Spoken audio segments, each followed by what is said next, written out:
Okay, this video is the second part, the final part of 3.4. It's more on average rate of change. So I wanted to look at this function f of x here, which is a linear function. So 2x plus 1, so it's even in slope-intercept form, where slope is 2. But I want to try going from kind of like from any point to some other any point, right? So I'm going to let x just be a. And to start with, our first point, our a. And for b, we'll just take a little bit further than a, so a plus h. So this time what our function is f of b minus f of a, right? So it's going to be f of a plus h minus f of a over a plus h minus a. So you should think that maybe you've seen this before, like we just did some problems like this in previous section. Maybe even, geez, probably the day before. It looks very much like the difference quotient, doesn't it? And this would be true for, it doesn't have to be linear, but the fact that we're going from some variable a to some point a little bit farther than a, that really does make this the difference quotient. Of course, in the denominator, the a's will can't subtract to 0, so we'll just have an h, and then in the top we'll have 2 a plus h in for x, and then we have to make sure we subtract the whole thing, so I'll put subtract on both of those. Alright, so we've got that equal to 2a plus 2h plus 1 minus 2a minus 1 all over h. And of course we have 2a and a negative 2a, and we have 1 and negative 1. So we're just left with 2h on the top and h on the bottom. And the h's will cancel, and so we're left with 2. And remember that that 2 is the same as that 2, the slope. And doesn't that make sense? Because this is a straight line, so if we were trying to draw a secant line, it's going to be really the same as the straight line. And we're finding the slope of it, and that's the same as the slope. And the slope is the rate of change. So what we know then is that if we have a linear equation, a line, it has the average rate of change is a constant. So it's whatever the slope is. Okay, so let's look at another situation where we want to find an average rate of change. So in real life, we're probably not going to have an equation that tells us what the values are. We're probably, going to be collecting data or something, and we'll have just these lists of numbers, right? So this chart here is the temperature taken at each hour during a day. Okay, so some science student, I guess, went out at 8 a.m. The temperature was 38.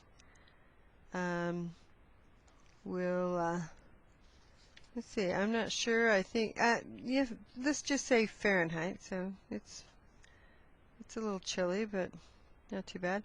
At 9 a.m. it was 40, at 10 a.m. it was 44, at 11 it was 50, so on, right?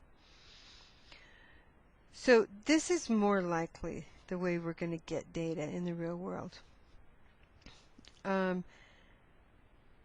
Like we had given the example of height of a child. Well, taking the height every second of the day, right? It's done at certain intervals. But we can still find an average rate of change, because remember, it really doesn't matter what the graph is doing in the middle, it just matters where it ends up. Okay, so let's just see what would happen if we wanted to know the average rate of change between, let's go between 8 a.m. and 9 a.m. We want the average rate of change of the temperature. Okay, so in this case, our the time is our x value, and the temperature is our y value, and usually time is going to be the x value, right? Because that on that x-axis is often time, like we talked about on those graphs. So these in this column here are the y values, or the f of a values, right? So we're going to go from 8 to 9, so 9 o'clock is going to be my b. So when I do f of 40, or f of b, f at 9 o'clock, that would be just my 40. That's my y value. My minus 38, that would be my other one, the 8 a.m. And then I would have 9 a.m. to 8, right? So these are in hours. So these are in degrees per hour. That's how, we're just looking at how much it changes. So the top is 2, the bottom is 1, and so we have 2 degrees per hour. That's how fast it's changing at 8 and 9 o'clock in the morning. Alright, so suppose I want to get it between, let's do between 9 and noon. How much of a change is there? How fast is the change? What's the average rate of change between 9 and 12? Well, 9 is at 40, and 12 is at 56. So the y values go on top, so I would have 56 minus 40 over 12 minus 9. So that's 16. 12 minus 9 is 3. So we've got 16 thirds, which is 5 1/3. Right? So that's how many degrees per hour it's changing during that section of time.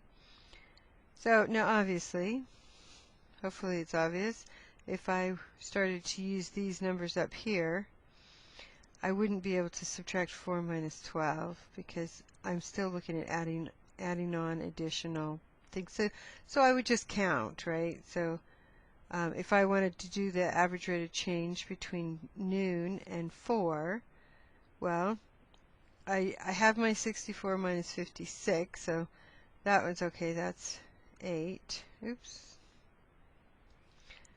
That's 8.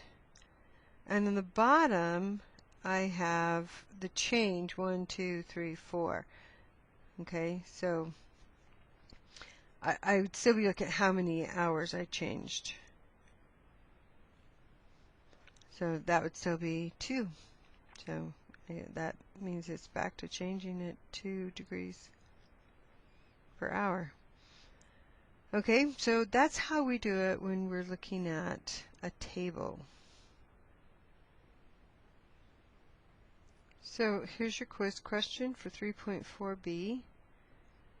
Find the average rate of change for the function f of x equals 1/2 x minus 2 from x equals a to x equals a plus h.